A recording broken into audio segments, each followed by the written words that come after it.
Gustong sorpresahin ang anak ko sa kotse pero hindi ko akalain sino ang katabi niya. https www.youtube.com Watch.v RHJWinTV 6VWW. Gumuho ang mundo ko nang marinig ko mismo ang anak ko, si Joel, at ang asawa niya. Ang plano nila? Patayin ako. Bilang ilaw ng tahanan, isinakripisyo ko ang lahat para sa pangarap niya. Nagtrabaho ako ng 14 oras, ibinenta ko pa ang wedding ring ko. Akala nila, isa akong simpleng lola, isang dapon. Ngunit hindi nila alam, may lihim na yaman ako. Hindi pera ang trump card ko, kundi ang ebidensya ko mismo. Gusto nila akong patayin. Ngayon, babawiin ko ang aking dangal. At ibabalik ko ang hustisya sa pamamagitan ng pagbangon ko mula sa patay. Kung nakaranas ka rin ng ganitong sakit, kwentuhan mo ako. I-like at i-share ang video na ito. I-comment sa baba. Saan ka nanonood? Ang mundo ko ay tuluyang gumuho nang makita ko kung sino ang nakaupo sa tabi ng anak ko sa sasakyang iyon. At nang marinig ko ang usapan nila tungkol sa akin. Ang pangalan ko ay Loida. Ako ay 62 taong gulang. Hinding-hindi ko naisip na matutuklasan ko ang pinakamalupit at pinakawalang pusong plano na binuo ng sarili kong pamilya. Nagsimula ang lahat ng hapong iyon nang magpasya kong sorpresahin si Joel, ang kaisa-isa kong anak. Naghanda ako ng paborito niyang minatamis at gusto kong dalhin iyon sa opisina niya para pasayahin ang araw niya. Nang makarating ako sa parking lot, nakita ko ang kulay pilak niyang sedan na nakaparada sa isang sulok. May pilyo akong ideya na nagpangiti sa akin na parang isang batang babae. Magtatago ako sa likod na upuan para sorpresahin siya pagbalik niya. Tahimik akong pumasok sa sasakyan na buti na lang ay hindi nakalock. Lumuhod ako sa likod ng mga upuan sa harapan. Ang puso ko ay kumakabog sa tuwa, iniisip ang reaksyon niya kapag lumabas ako dala ang tsokolating cake na paborito niya simula pa noong bata siya. Nagantay ako roon, pigil ang hininga, nakikinig sa bawat tunog sa parking lot. Pagkatapos ng ilang minuto na parang walang katapusan, may narinig akong mga yapak na papalapit. Bumukas ang mga pinto ng kotse at pumasok si Joel sa driver's seat. Pero may isa pang pumasok sa passenger seat. Isang babae. Sa simula, naisip kong baka katrabaho niya lang hanggang sa narinig ko ang boses niya. Agad kong nakilala iyon. Siya si Rosel, ang asawa niya. Ang una kong reaksyon ay pagmamahal at pagkaawa. Ang tamis naman na nagpasya silang umalis sa trabaho ng magkasama. Ngunit ang ngiti ko ay nawala nang magsimula silang magsalita. Ang unang mga salita na lumabas sa bibig ni Rosel ay parang mga balaraw na tumusok sa puso ko. Sigurado ka ba talagang walang maghihinala kapag nangyari na? Tanong niya sa malamig na boses na hindi ko pa naririnig kailanman. Rosel, pinag-usapan na natin ito ng libu-libong beses. Perpekto ang plano. Si Mama ay magkakaroon ng isang napakanatural, napakakapani-paniwalang aksidente. Walang magtatanong kung bakit nadulas sa hagdanan ng lumang bahay niya ang isang babaeng sa edad niya, sagot ni Joel sa tono na nagpalamig sa akin hanggang sa buto. Parang nawala ang hangin sa baga ko. Hindi ako makapaniwala sa narinig ko. Ang anak ko, ang kaisa-isa kong anak, ang batang pinalaki ko ng mag-isa, matapos mamatay ang ama niya noong 8 taong gulang pa lang siya, ay nagpaplano na patayin ako. At pagkatapos ng libing, kapag kumalma na ang lahat, maaari na nating ibenta ang lumang bahay na iyon at lumipat sa subdivision na matagal na nating gusto. Sa halagang P9 milyon na katumbas ng ari-arian na iyon, kasama pa ang 1.5 milyon na naipon niya, maaari na tayong mamuhay ayon sa pangarap natin. Patuloy ni Rosel na may kasamaan sa boses. Ang isip ko ay namanhid. Ang bahay na tinawag niyang luma ay ang lugar kung saan isinakripisyo ko ang lahat para bigyan si Joel ng pinakamagandang buhay na posible. Bawat silid ay may alaala ng mga gabing walang tulog noong may sakit siya, ng mga kaarawan na ipinagdiwang ng walang gaanong pera, ngunit may maraming pagmamahal, ng mga hapon na gumagawa ng takdang aralin nang magkasama sa mesa sa kusina. Kasama sina Kuya Art at Perla, hindi ba? Tanong ni Joel. At nang marinig ko ang mga pangalan na iyon, lalo pang nadurog ang puso ko.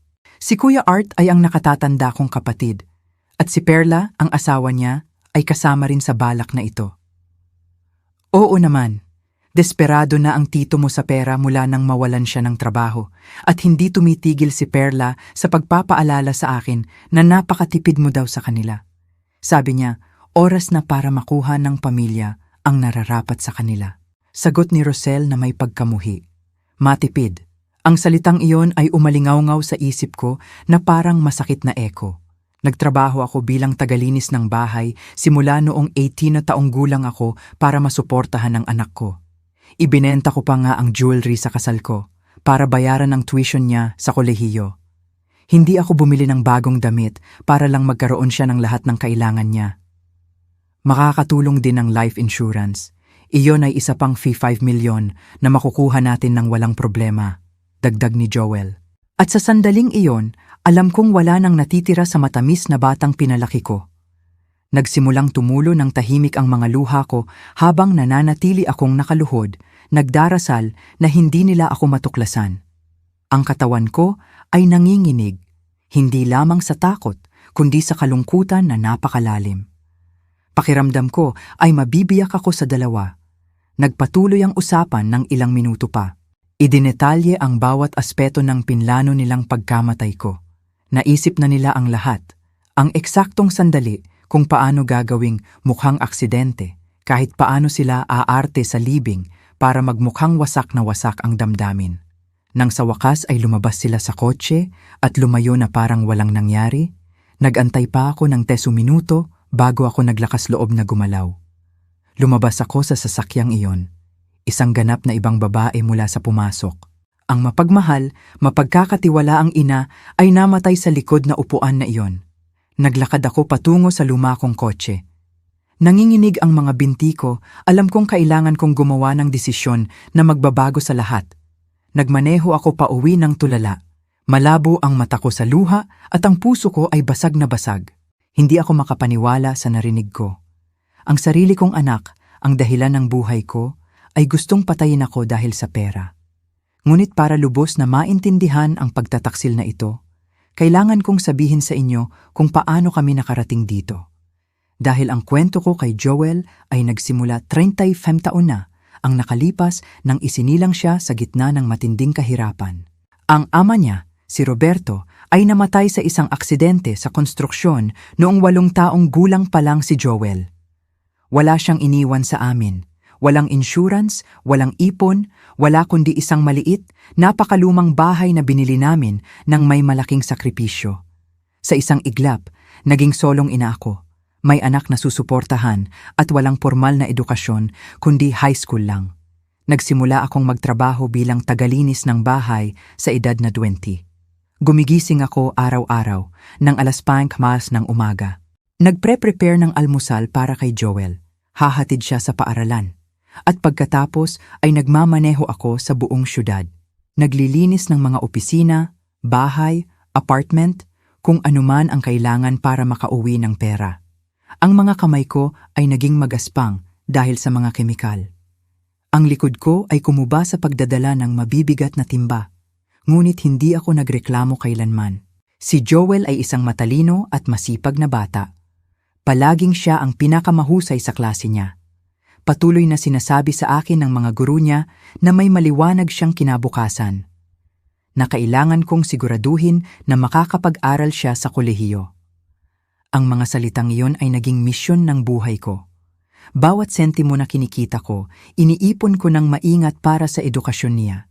Nang mag-15 taong gulang siya, kailangan niya ng computer para sa mga proyekto sa paaralan niya. Ang lahat ng ibang mga ina ay madaling makabili niyon para sa mga anak nila. Ngunit para sa akin, aabutin niyon ng 3 buwan na trabaho. Ibinenta ko ang wedding ring ko. Iyon lang ang tanging mahalagang alaala na mayroon ako kay Roberto, para lang mabili ko sa kanya ang computer na iyon. Hindi kailanman nalaman ni Joel ang sakripisyo na ginawa ko, at hindi ko kailanman sinabi sa kanya dahil ayokong makonsensya siya. Noong senior year niya sa high school, nagsimulang magpadala sa amin ng impormasyon ang mga pribadong unibersidad tungkol sa mga programa nila sa law. Nagpasya si Joel na gusto niyang maging abogado, At handa akong gawin ang lahat para matupad ang pangarap na yon. Ang tuition ay umaabot sa 450,000 bawat taon. Isang napakalaking halaga para sa isang babaeng tulad ko. Kinausap ko si Kuya Art para humingi ng tulong niya. May maganda siyang trabaho sa isang insurance company. Namumuhay sila ng komportable ni Perla. Ipinaliwanag ko sa kanya ang sitwasyon. Nagmakaawa ako sa kanya na pahiramin ako ng kahit isang bahagi ng pera. Nangangako na babayaran ko iyon ng may interes. Ang sagot niya ay malupit at direkta. Loida, hindi ko maaaring ipagsapalaran ang ipon ko sa mga imposibleng pangarap ng anak mo. Dapat magtrabaho na lang siya at kalimutan ang mga pantasya na iyan ng pagiging propesyonal. Ang mga salitang iyon ay labis na nagpasakit sa akin, ngunit hindi iyon nagpahinto sa akin. Nagkaroon ako ng pangalawang trabaho. Naglinis ako ng isang veterinary clinic sa gabi. Nagtrabaho ako mula alas 5:00 ng umaga hanggang alas 11:00 ng gabi. 7 araw sa isang linggo. Ang katawan ko ay pagod na pagod. Ngunit ang determinasyon ko ay hindi matitinag. Nagsimula rin akong magbenta ng mga lutong bahay na pagkain tuwing weekend. Naghanda ako ng mga kakanin, lugaw, puto, kahit anong pwedeng makabuo ng karagdagang kita. Tinutulungan ako ni Joel minsan, ngunit mas gusto kong mag-focus siya sa pag-aaral niya. Ang trabaho mo ay mag-aral, anak. Hayaan mo na ang iba sa akin, palagi kong sinasabi sa kanya. Sa wakas, nagawa kong makaipon ng pera para sa unang taon niya sa kolehiyo. Ang araw na sinamahan ko siya para mag-enroll, umiyak ako ng luha ng kaligayahan. Nakita ko ang pangalan niya sa mga opisyal na dokumento. Ang anak ko ay magiging abogado. Ang lahat ng sakripisyo ko ay sulit. Ang mga taon sa kolehiyo ang pinakamahirap sa buhay ko. Nagtrabaho ako ng hanggang 14 na oras sa isang araw para mapanatiling current ang mga bayarin. May mga buwan na halos wala akong pera para kumain. Ngunit palagi kong sinisigurado na may lahat si Joel ng kailangan niya. Mga libro, supplies, pera para sa mga social outing. Ayokong maramdaman niyang iba siya sa mga kaklase niyang galing sa mayayamang pamilya. Noong junior year niya, sinimulan ni Joel na makipag-date kay Rosel. Isang kaklase na galing sa isang napakayaman na pamilya. Ang ama niya ay nagmamay-ari ng ilang negosyo. At sanay siya sa isang marangyang pamumuhay na hindi ko man lang maiisip. Sa simula, nag-alala ako na baka makaramdam si Joel ng inferiority. Ngunit mukhang umiibig siya at masaya. Si Rosel ay palaging magalang sa akin. Ngunit mula sa unang sandali, nakaramdam ako ng kalamigan sa kilos niya.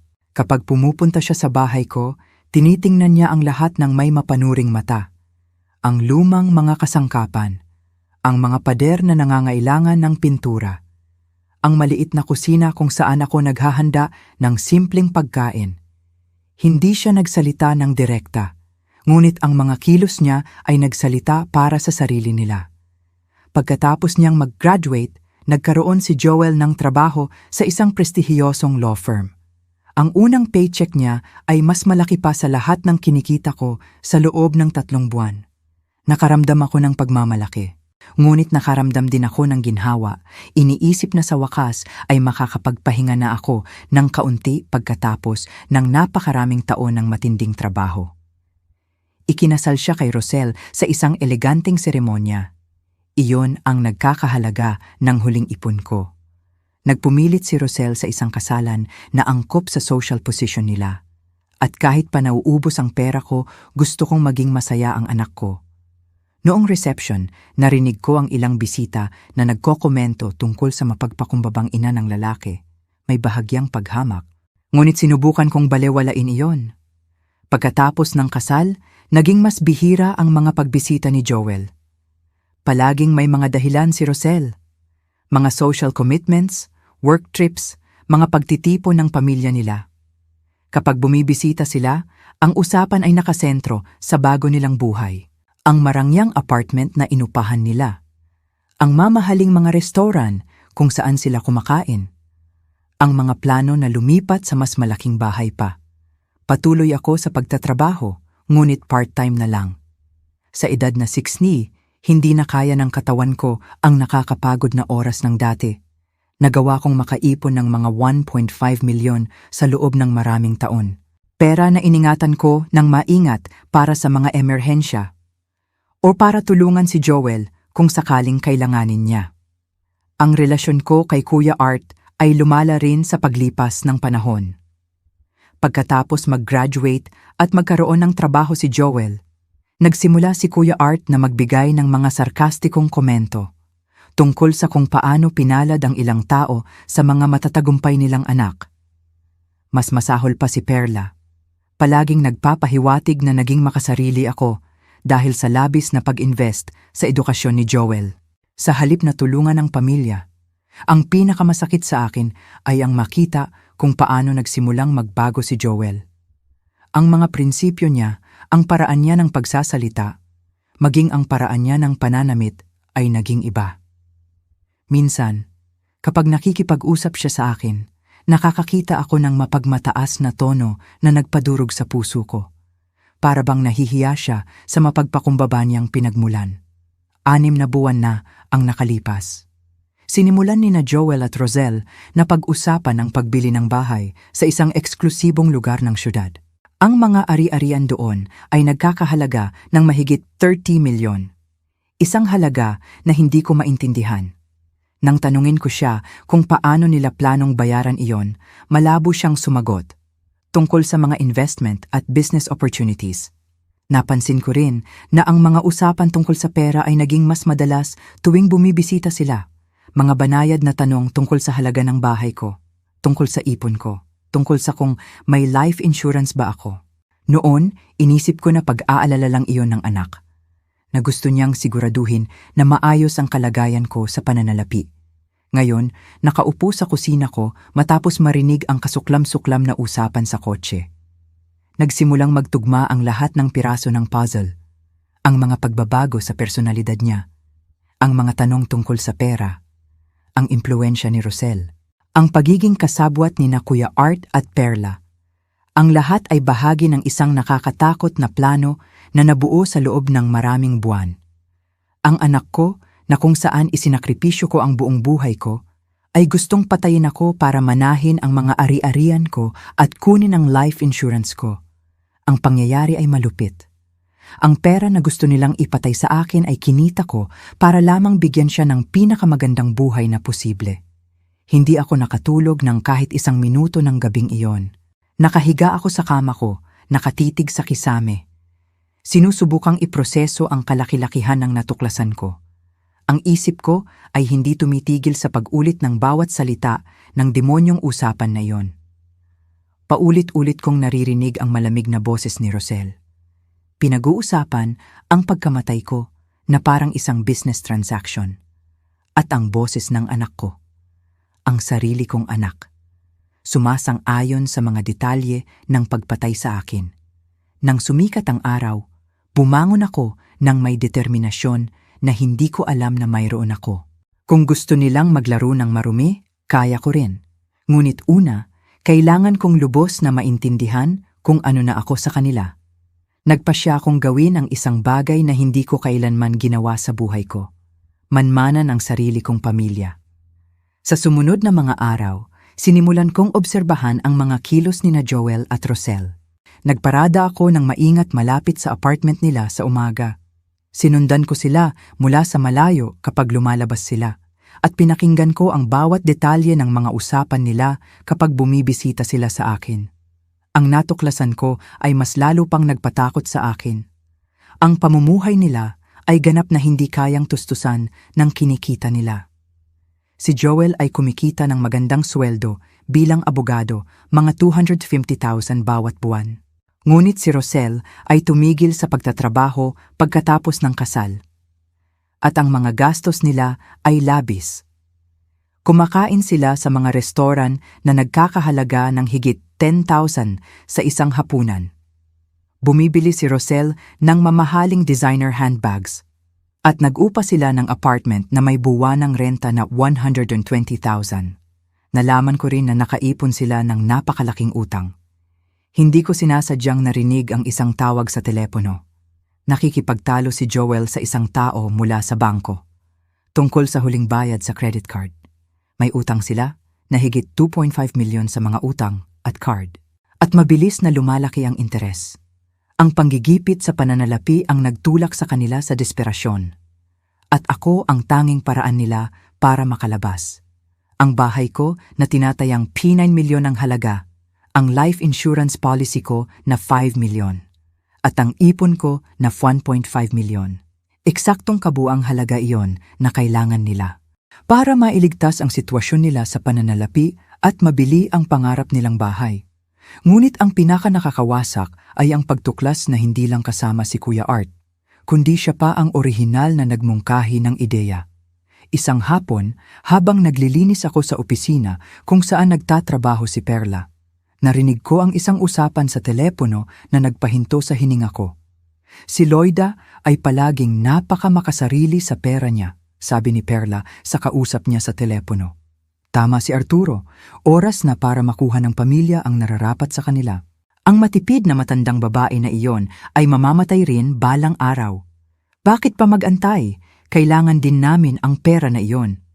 Nawala ng trabaho si Arturo 3 buwan na ang nakalipas at hindi pa kami nakakabayad ng mortgage. Nakatayo akong paralisado sa likod ng pinto ng opisina niya. Nawalan ng trabaho ang kapatid ko at hindi niya sinabi sa akin.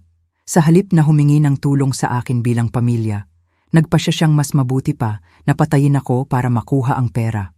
Nang gabing iyon, nagpasya akong harapin ng direkta si Kuya Art. Pumunta ako sa bahay niya nang walang babala. Isang bagay na hindi ko kailanman ginawa. Kumatok ako sa pinto nang malakas ang kabog ng puso ko. Nang buksan niya, ang mukha niya ay nagpakita ng pagkagulat at isang kislap ng tila pagkakasala. "Loida, anong ginagawa mo rito ng ganito gabi?" Tanong niya nang hindi man lang ako pinapapasok. "Arturo, kailangan kong makipag-usap sa iyo. Pwede ba akong pumasok?" Sabi ko, sinisikap panatilihing kalmado ang boses ko. Pumasok kami sa sala. Nanonood si Perla ng telebisyon. Binati niya ako ng malamig, tulad ng palagi niyang ginagawa sa loob ng huling ilang taon. Umupo ako sa sofa at nagpasya akong dumiretso na sa punto. "Arturo, totoo bang nawalan ka ng trabaho?" Tanong ko, maingat na pinapanood ang reaksyon niya. Namula ang mukha niya. At agad na pinatay ni Perla ang telebisyon. "Paano mo nalaman?" Tanong niya nang nagtatanggol. Hindi mahalaga kung paano ko nalaman. Ang mahalaga ay kapatid kita at wala kang sinabi sa akin. Bakit hindi ka humingi ng tulong sa akin? Nagpalitan ng tingin sina Kuya Art at Perla. Iyon ang nagkumpirma ng pinakamasamang hinala ko. May tahimik na komunikasyon sa pagitan nila. Para bang inensayo na nila ang usapan na ito. "Loida, palagi mo namang may sariling problema.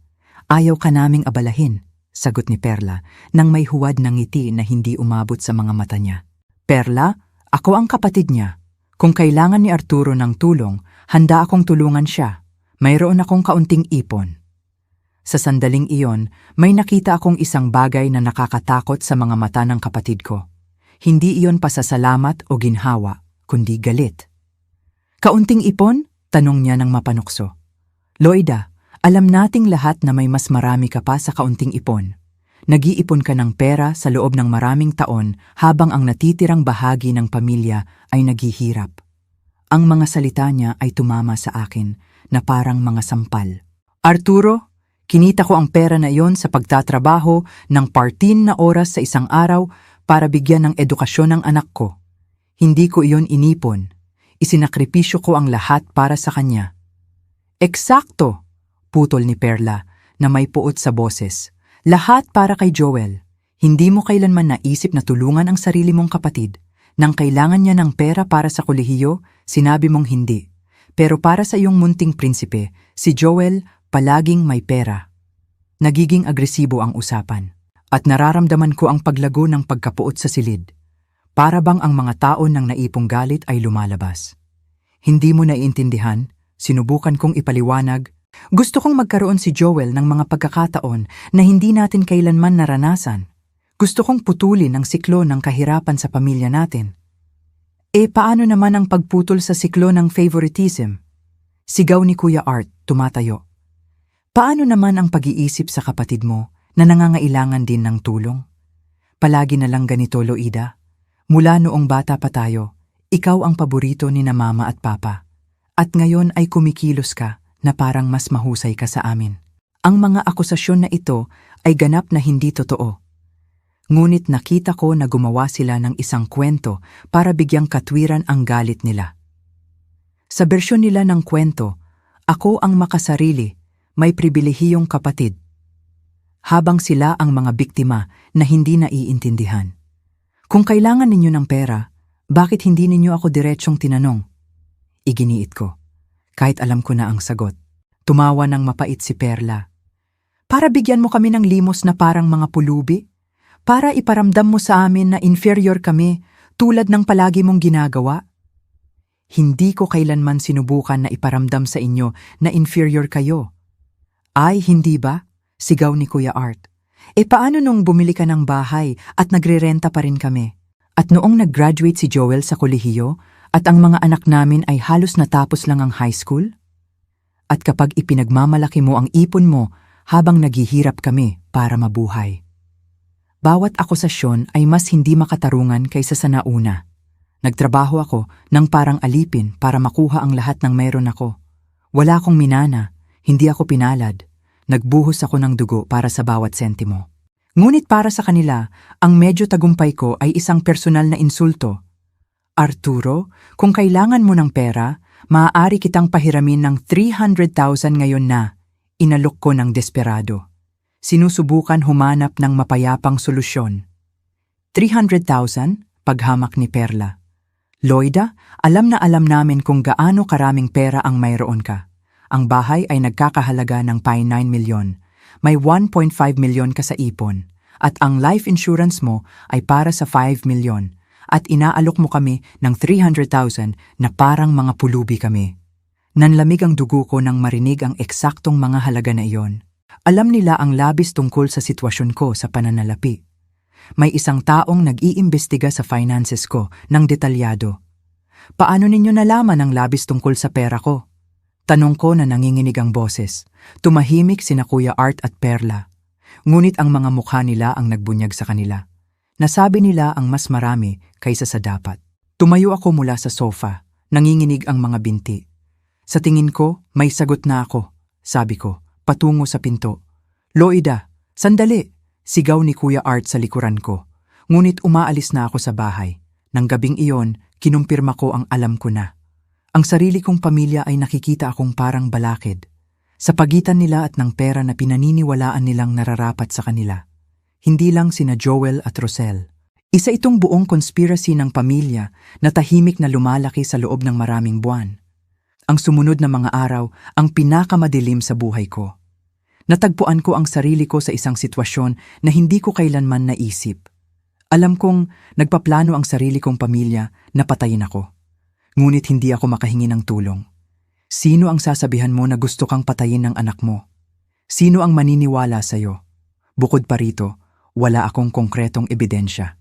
Isang usapan lang na hindi ko sinasadyang narinig habang nakatago sa kotse. Nagpasya ako na kailangan ko ng mas maraming ebidensya bago gumawa ng anumang aksyon. Kung lalabanan ko sila, kailangan kong maging handa. Sinimulan kong idokumento ang lahat. Ang mga kilos nila, ang mga usapan nila, ang mga pagbisita nila, kahit anong pwedeng magsilbing ebidensya sa huli. Gumawa rin ako ng isang desisyon na nagpatakot sa akin, ngunit alam kong kinakailangan. Hahayaan kong maniwala sila na gumagana ang plano nila. Kung kumilos ako ng kahina-hinala o hinarap si Joel ng direkta, maaari nilang baguhin ang strategy nila at maging mas mapanganib pa. Sa halip, nagpasya akong magpatuloy sa pagganap sa papel ng inang mapagkakatiwalaan. 3 araw pagkatapos ng paghaharap namin ni Kuya Art, tumawag sa akin si Joel para imbitahan ako sa hapunan. Ang boses niya ay lalo na nagpakita ng pagmamahal sa telepono. Iyon ang nagpatindig ng balahibo ko. Alam ko kung ano talaga ang iniisip niya sa akin. Ma, gusto ka naming dalhin ni Rosel sa Italian restaurant na gusto mo, sabi niya sa matamis na tono. Matagal-tagal na rin nating hindi nagkasama-sama bilang pamilya. Ang restaurant na binanggit niya ay isa na minsan lang namin napuntahan. Mahigit 1 taon na ang nakalipas. At hindi ko iyon partikular na nagustuhan. Ngunit nagkunwari akong nasasabik. Ang tamis mo anak, gusto ko ang ideya. Perfect. Susunduin ka namin Biyernes ng alas 7. At ma, suotin mo ang paborito mong berdeng damit? Gusto naming maging maganda ka? Ang tiyak na pagbanggit sa damit ko ay tila kakaiba sa akin. Ngunit tinanggap ko ng hindi nagtatanong.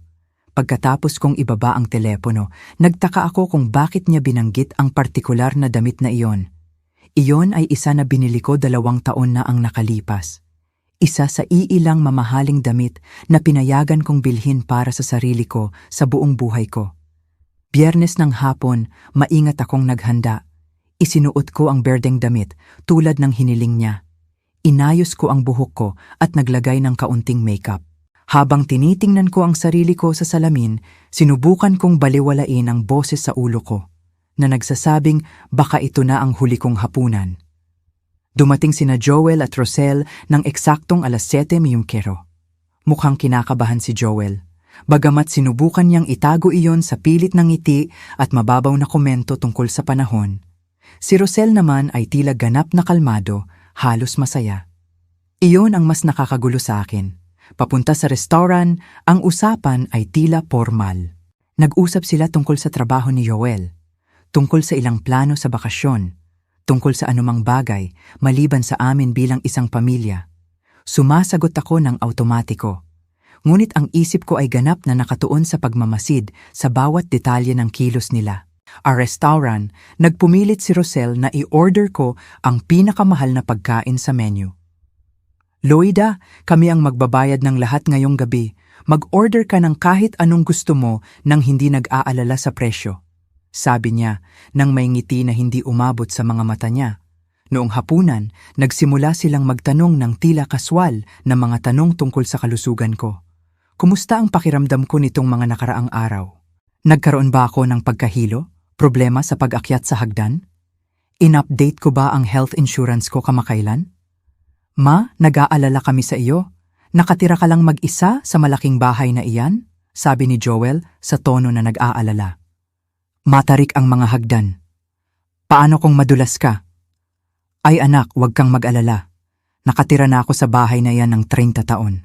Alam ko ang bawat hakbang ng perpekto, sagot ko. Sinisikap magmukhang hindi nag-aalala. Pero ma, iginiit ni Rosel, ang mga aksidente ay walang pakialam kung gaano katagal na tayong nakatira sa isang lugar. Siguro, dapat mong isaalang-alang ang paglipat sa isang single-story apartment. Isang bagay na mas ligtas para sa isang babae sa edad mo. Ang paraan niya ng pagbigkas sa salitang aksidente ay nagpatindig ng balahibo ko. Para bang sinusubukan niya ang salita. Tinitingnan kung paano iyon pakinggan ng malakas. At ma, patuloy ni Joel, naisip mo ba na gumawa ng will? Alam kong hindi komportable pag-usapan ang mga bagay na ito. Pero mahalaga na ayusin ang lahat. Nariyan na. Ang totoong dahilan ng hapunan na ito, gusto nilang siguraduhin na na-update ang will bago nila ako patayin. Mayroon akong basic will na ginawa ko ilang taon na ang nakalipas, bahagyang nagsinungaling ako. Iiwan ko ang lahat sa iyo, syempre. Nakita ko sina Joel at Rosel na nagpalitan ng mabilis na tingin ng kasiyahan. Iyon ay isang tingin na tumagal ng halos 1 segundo. Ngunit sapat na yon para kumpirmahin ang lahat ng hinala ko. Mabuti iyan ma, pero siguro dapat mo itong suriin kasama ng isang abogado. Nagbabago ang mga batas, at gusto naming siguraduhin na eksaktong matutupad ang mga hiling mo. Sabi ni Joel sa propesyonal na tono. Sa katunayan, dagdag ni Rosel, maaaring tulungan ka ni Joel diyan. Dahil abogado siya, maaari niyang siguraduhin na perpekto ang lahat. Ang sitwasyon ay nakakatakot. Ang anak ko, na nagplano na patayin ako, ay gustong siya pa ang gagawa ng will na makikinabang sa kanya pagkamatay ko. Pagkatapos ng hapunan, nagpumilit silang ihatid ako pauwi. Sa biyahe, ang usapan ay naging mas nakakatakot. Nagsimula silang mag-usap tungkol sa kung ano ang mangyayari sa iba't ibang hypothetical situations. Ma, kung sakaling may mangyari sa iyo, sabi ni Joel sa tila nag-aalalang boses, meron bang tiyak na bagay na gusto mong gawin namin sa mga personal mong gamit? Bakit kayo nag-uusap ng mga malulungkot na bagay? Tanong ko, nagkunwari akong naiinis. Plano kong mabuhay ng maraming taon pa. Siyempre ma, mabilis na sabi ni Rosel. Gusto lang naming maging handa kung sakali. Iyan ang responsableng gawin. Nang makarating kami sa bahay ko, may nangyaring kakaiba. Sa halip na magpaalam sa pinto, tulad ng palagi nilang ginagawa, nagpumilit silang samahan ako sa loob. Tulungan ka namin sa hagdan ma, madilim na at baka madapa ka, sabi ni Joel, hawak ang braso ko. Habang umaakyat kami sa hagdan patungo sa pinto ko, naramdaman ko ang mga mata nila na sinusuri ang bawat hakbang. Bawat handrail, bawat posibleng punto kung saan maaaring mangyari ang isang aksidente. Para bang nagsasagawa sila ng pagsisiyasat sa pinangyarihan ng krimen. Pagdating sa loob, nagsimulang maglakad si Rosel sa bahay na parang iniinspeksyon niya ito. Loida, dapat mo talagang lagyan ng mas magandang ilaw ang mga hagdan na ito. Napakadelikado nila sa dilim. At ma, dagdag ni Joel, itong rug sa tuktok ng hagdan ay medyo maluwag, madali kang madapa dyan.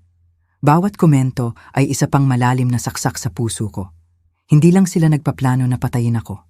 Kundi narito sila sa sarili kong bahay, kinakalkula kung paano eksaktong gagawin iyon. Pagkatapos nilang umalis, nagpuyat ako sa buong gabi. Nanginginig, hindi lang sa takot, kundi sa kalungkutan na napakalalim. Pisikal na masakit, ang anak ko ay nasa bahay ko. Nakipaghapunan sa akin. Nagkunwari siyang nag-aalala sa kalagayan ko. Lahat habang pinaplano ang pagkamatay ko. Nang gabing iyon, ginawa ko ang pinakamahirap na desisyon sa buhay ko. Hindi ako pwedeng mag-antay lang para isagawa nila ang plano nila. Hindi ako pwedeng patuloy na mabuhay sa patuloy na takot. Alam kong baka bawat araw ay ang huli ko. Kailangan kong kumilos. Ngunit sa paraan na hinding-hindi nila maaasahan. Kung gusto nilang magkaroon ako ng aksidente, iyon mismo ang makukuha nila. Ngunit iyon ay isang aksidente na ganap kong kokontrolin. Sinimulan kong planuhin ang sarili kong pikeng kamatayan.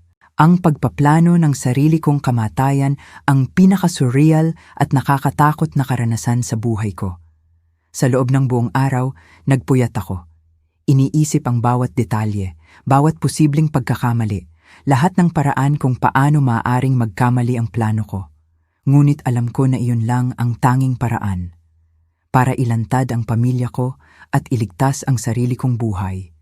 Una, kailangan ko ng tulong. At mayroon lang isang tao sa mundo na lubos kong pinagkakatiwalaan. Ang kapitbahay kong si Aling Bising. Siya ay 70 taong gulang, naging nurse sa buong buhay niya. At matalik na magkaibigan kami ng mahigit 20 taon. Kung may makakatulong sa akin sa imposibleng plano na ito, siya iyon. Isang umaga, pagkatapos siguraduhin na walang nakatingin sa akin, pumunta ako sa bahay niya. Malakas ang kabog ng puso ko. Nang buksan niya ang pinto, agad niyang napansin ang balisa kong kalagayan. Loida, anong problema? Mukha kang masama, sabi niya. Pinapapasok ako. Umupo kami sa kusina niya. Doon kami nagkape ng daan-daang beses sa loob ng maraming taon. Ngunit ang usapan na ito ay magiging iba. Aling Bising, ang sasabihin ko sa iyo ay parang baliw. Pero kailangan mong makinig ng maingat. Sinimulan ko na nanginginig ang boses. Sinabi ko sa kanya ang lahat. Mula sa usapan na hindi ko sinasadyang narinig sa kotse, hanggang sa nakakatakot na hapunan. Mula sa paghaharap namin ng kapatid ko, hanggang sa kakaibang mga pagbisita sa bahay ko. Nakinig si Aling Bising sa akin ng tahimik, ngunit nakita ko ang ekspresyon niya na nagbago. Mula sa pagkagulat, naging takot, at sa huli ay galit. Diyos ko, Loida, ito ay kasuklam-suklam, sabi niya. Sa wakas ay hinawakan niya ang mga kamay ko. Aling Bising, kailangan ko ang tulong mo. May plano ako, pero hindi ko iyon magagawa ng mag-isa. Ipinaliwanag ko sa kanya ang ideya ko. Magpapanggap ako na namatay, sa paraan na napakakumbinsi. Kahit ang mga paramedics ay maniniwala na namatay ako. Si Aling Bising, sa karanasan niya sa medisina, ay makakatulong sa akin na gayahin ang mga vital signs ng isang namatay, nang matagal-tagal, para ideklara nila akong patay at simulan ang mga pamamaraan. Loida, na-realize mo ba kung gaano ito mapanganib? Kung may magkamali, Kung hindi, mamamatay ako ng totoo, putol ko sa kanya. Plano na nila ang lahat, kailangan lang ng oras. Pumikit si Aling Bising. Nag-iisip ng matindi. Kailangan natin ng tiyak na mga gamot. Kailangan nating kalkulahin ang eksaktong dosis. At ang timing ay kailangang perpekto. Kaya tutulungan mo ako? Tiningnan niya ako ng matindi sa loob ng ilang segundo na parang oras. Oo, sa wakas ay sabi niya. Pero gagawin natin iyan sa pinakaligtas na paraan na posible. Sa sumunod na mga araw, nagtrabaho kami ni Aling Bising sa mga detalye ng plano. May mga kontak siya sa ospital kung saan siya nagtrabaho ng ilang dekada. At nagawa niyang makuha ng maingat ang mga gamot na kailangan namin. Kinilala rin namin ang emergency medical technician na tutugon sa tawag. Isang binata na nagngangalang Ruben. Bagong graduate lang at walang sapat na karanasan para makita ang isang sopistikadong simulasyon. Ang plano ay komplikado, ngunit magagawa. Iinom ako ng tiyak na kombinasyon ng mga gamot. Iyon ang magpapababa sa mga vital signs ko sa halos hindi na maramdaman na antas. Si Aling Bising ang dadatnan sa katawan ko at tatawag sa emergency services. Kapag dumating ang mga paramedics, tutulungan niya akong gabayan ang pagsusuri. Sa paraan na kumpirmahin ang pagkamatay ko. Nang hindi sila nag-iimbestiga ng malalim. Pagkatapos ideklara akong patay, ang katawan ko ay dadalhin sa morgue ng ospital. Doon ay may kaibigan si Aling Bising. Isang pathologist na nagngangalang Dr. Reyes. Sumang-ayon siyang tulungan kami nang hindi nagtatanong. Pikehin niya ang death certificate at papayagan niya akong bumangon ng pribado kapag nawala na ang epekto ng mga gamot. Samantala, mananatili akong nakatago sa isang lihim na silid sa basement ni Aling Bising. Nanonood at nagre-record ng lahat ng ginagawa ng pamilya ko pagkatapos ng kunwari kong kamatayan. Ang pinakamahirap na bahagi ng plano ay ang aspeto ng batas at logistics. Kailangan naming siguraduhin na walang autopsy. Nangangahulugan iyon na kailangang magmukhang natural ang pagkamatay ko. At inaasahan para sa isang babae sa edad ko. Iminungkahi ni Aling Bising na pikein ang atake sa puso. Isang bagay na karaniwan at bihirang imbestigahan sa mga matatanda na walang kasaysayan ng mga problema dati. 2 linggo pagkatapos naming magsimulang magplano, nagpasya kaming handa na kami. Pinili namin ang isang hapon ng linggo. Alam naming sina Joel at Rosel ay nasa bahay ng mga magulang ni Rosel. Para sa lingguhang tanghalian nila ng pamilya. Linggo ng umaga, nagising ako na tila kalmado. Pagkatapos ng mga linggo ng patuloy na takot, sa wakas ay makokontrol ko na ang sitwasyon. Nagbihis ako ng maingat sa paborito kong dilaw na damit. Inayos ko ang buhok ko at naglagay pa nga ng kaunting makeup. Kung mamamatay ako, gusto kong magmukhang marangal. Dumating si Aling Bising ng 2:00 ng hapon. May dala siyang maliit na medical bag. Sigurado ka ba rito, Loida? Tanong niya sa akin isang beses pa. Ganap na sigurado. Ininom ko ang mga gamot sa ilalim ng maingat niyang pagsubaybay. Ang lasa ay mapait at hindi kaaya-aya. Ngunit sinubukan kong huwag isipin yon. Gaano katagal bago umepekto? Tanong ko. Sa pagitan ng 15 at 20 minuto, makakaramdam ka muna ng antok. Pagkatapos ang hininga mo ay magiging mababaw at ang pulso mo ay bababa ng husto, parang papasok sa isang napakagaan na koma. Ang sumunod na mga minuto ang pinakamatagal sa buhay ko. Patuloy na sinusubaybayan ni Aling Bising ang mga vital signs ko. Isinusulat ang bawat pagbabago sa isang notebook. Unti-unti, nagsimula akong makaramdam na parang lumulutang ako, nahiwalay sa katawan ko. Loida, naririnig mo ba ako? Tanong ni Aling Bising. Gusto kong sumagot, ngunit hindi lumabas ang boses ko.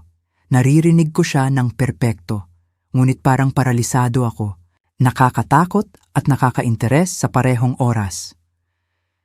Perpekto, ang mga vital signs mo ay eksaktong kung saan namin kailangan. Ngayon, tatawag na ako sa 911. Narinig ko siyang nagdial ng telepono at sinimulan niyang gampanan ang pinakamahalagang papel sa buhay niya. Pakiusap, magmadali kayo. Nakita ko ang kapitbahay ko na walang malay sa bahay niya. Isa tingin ko, patay na siya. Hindi siya humihinga. Wala siyang pulso.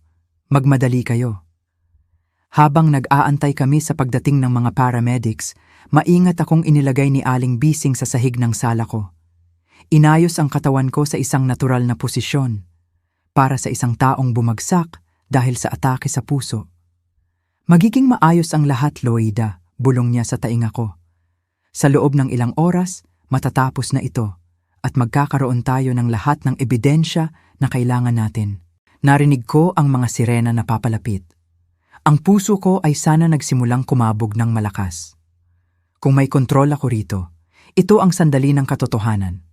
Kung may magkamali sa pag-arte ni Aling Bising, kung ang mga paramedics ay mas may karanasan kaysa sa inaasahan namin, kung may isang detalye na nakalimutan namin, ang buong plano ay guguho.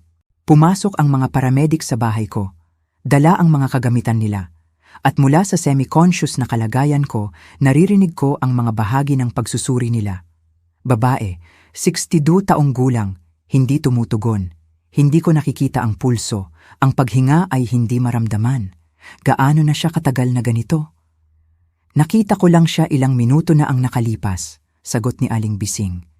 Sa basag na boses na tila talagang nag-aalala. Pumunta ako para bumisita. At bukas ang pinto. Nakita ko siyang ganito sa sahig. Pagkatapos ng ilang minuto ng pagsusuri, narinig ko ang mga salita na inaantay ko at kinatatakutan ko sa parehong oras. Pasensya na po, ma'am. Namatay na ang kaibigan ninyo. Malamang na atake sa puso. Sa edad na ito, napakabilis lang nangyayari. Opisyal, namatay na si Loida. Ngayon nagsimula ang pinakamahirap na bahagi ng plano. Ang pagmamasid kung paano magre-react ang pamilya ko sa balita ng pagkamatay ko. Nagising ako sa basement ng bahay ni Aling Bising. Ganap na nalilito at ang bibig ko ay kasing tuyo ng disyerto. Ang mga epekto ng mga gamot ay unti-unting nawawala. Ngunit ang katawan ko ay tila mabigat at kakaiba. Nakaupo si Aling Bising sa tabi ko. Sinusubaybayan ang paggaling ko ng may parehong dedikasyon. Kumusta ang pakiramdam mo? Tanong niya. Tinutulungan akong umupo ng dahan-dahan. Parang namatay talaga ako, sagot ko sa mahinang boses. Gumana iyon. Opisyal silang nagdeklara na patay ako. Perpekto. Ang death certificate ay pirmado na. Opisyal, namatay si Loida Monroe kahapon ng alas 3:45 mo ng hapon. Dahil sa biglaang atake sa puso, ang katotohanan ng ginawa namin ay tumama sa akin. Wala na ako sa batas, isa akong multo. Malaya akong magmasid kung paano magre-react ang pamilya ko. Nang hindi nila alam na nanonood ako. Tinawagan mo ba si Joel? Tanong ko. Kahit pa pisikal na masakit ang tanong. Oo, tinawagan ko siya kagabi. Pagkatapos kanilang dalhin sa ospital, ang reaksyon niya ay nakakagulo. Ipinakita sa akin ni Aling Bising ang telepono. Doon niya ni-record ang usapan. Sa nanginginig na mga kamay, ni-replay ko ang audio. Joel, si Aling Bising ito, ang kapitbahay ng mama mo. Mayroon akong napakalungkot na balita. Ang mama mo, namatay siya kaninang hapon. Nagkaroon ng katahimikan na tumagal ng ilang segundo. Nang sa wakas ay nagsalita siya, ang boses niya ay hindi tila nagulat o wasak, tila nakahinga siya ng maluwag. Diyos ko, anong nangyari? Tanong niya. Ngunit mayroong pilit sa tono ng pagkagulat niya. Atake sa puso iyon. Nakita ko lang siya sa bahay niya. Sabi ng paramedic, napakabilis lang, hindi siya nagdusa. Ah, ganun ba? Salamat sa pagtawag mo, Aling Bising. Pupunta kami ni Rosel sa ospital agad para asikasuhin ang lahat. Joel, labis akong nalulungkot. Alam ko kung gaano mo kamahal ang mama mo. Oo, iyan. Iyan ay isang nakakatakot na pagkawala. Pero si mama ay may ilang problema sa kalusugan kamakailan. Sa tingin ko, oras na niya. Ang kasinungalingan na iyon tungkol sa kunwari kong problema sa kalusugan ay tumusok sa akin na parang balaraw. Gumagawa siya ng isang kwento para bigyang katwiran ang pagkamatay ko, bago may magtanong ng mga hindi komportabling tanong. Pagkatapos kong makinig sa recording, hindi ko napigilan ang mga luha.